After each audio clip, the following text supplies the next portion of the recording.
फुलंब्रीत 71 ग्रामपंचायतीपैकी 37 ग्रामपंचायतीला महिला राज। फुलंब्री तालुक्यातील 71 ग्रामपंचायतीपैकी 7 जुलैला तहसील कार्यालयात सरपंच पदासाठी आरक्षण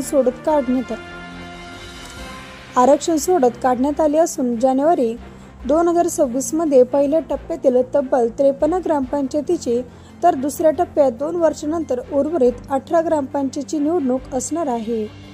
फुलंब्री तालुक्यात 71 ग्रामपंचायती आहे। गावातील गाव पुढाऱ्यांची गावात असलेली पद ठरवण्याचे ग्रामपंचायत निवडणूक आहे। या सरपंच पदाच्या आरक्षण सोडतीकडे गाव पुढाऱ्यांचे लक्ष लागले होते। ते सर्वांचेच आरक्षणाची उत्सुकता होती। मागील गेल्या 5 वर्षात गावात केलेल्या कामाची पावती मिळण्यासाठी अनेक गाव पुढारी ग्रामपंचायतच्या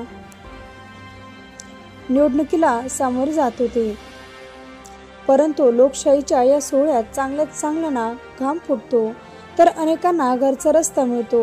मतदान रूपी जनता जनार्दन मतदान करून आपले लोकप्रतिनिधी निवडतात, परंतु पुढील 5 वर्ष संबंधित लोकप्रतिनिधीच्या कामाचे मूल्यमापन केले जाते। त्यावरूनच गावातील गाव पुढारी सरपंच पदाचा मानकरी ठरतो।